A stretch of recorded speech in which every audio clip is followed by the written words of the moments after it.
They don't want to follow the instructions when he gives it. And so what happened was he said, you better not leave the state of New Jersey without sowing the seed in somebody's life.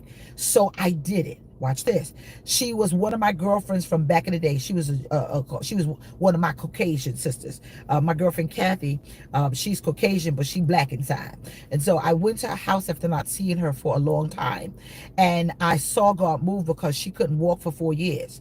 So I went to her house and I said, Kathy, here, I must do this for you.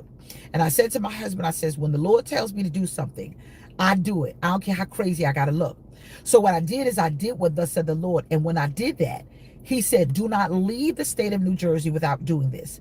I did it. God bless you, Bishop Carswell Jackson. I did it.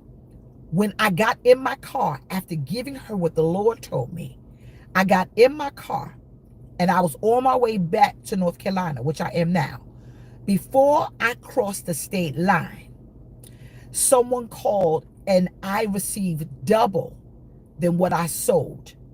Before I crossed Jersey's threshold, I got a phone call that said, listen, the Lord said to give y'all this. And so I'm telling you, y'all keep playing if you wanna.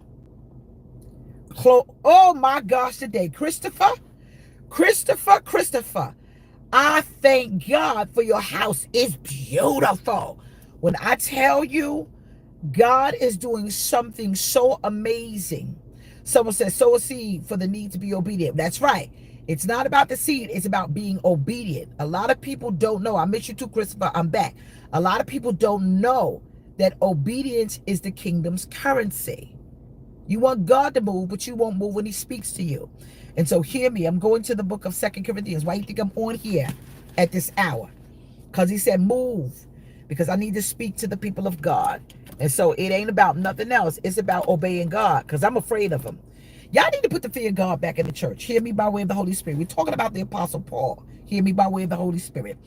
The Bible speaks in 2 Corinthians 12. Go all the way down to 5. And it reads, I will boast about a man like that. Watch this.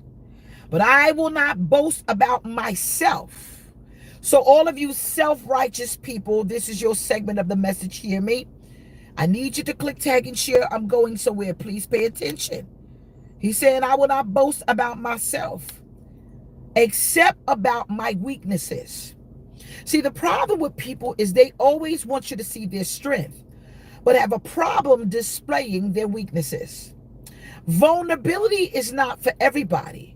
Vulnerability can only be given to somebody. You are afraid to be vulnerable. Hear me.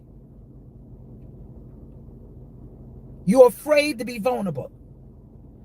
When you want to be strong, I am going to guarantee you that your strength is not supposed to be displayed when Holy Spirit wants to have his way. You can't buck on Jesus. I'm not doing that. That's a dangerous spot to be in. Arrogance is not necessary in the hands of the mighty God's delivery. I'm trying to give you something. You're too arrogant to receive what he's saying. Hear me. He exalts the humble. He promotes the humble. He pulls down the pride. You gonna do that to me in front of all these people? All right, let's rock. Prideful people are polluted people. This is not the season for you to be arrogant and act like you got it like that. The Bible declares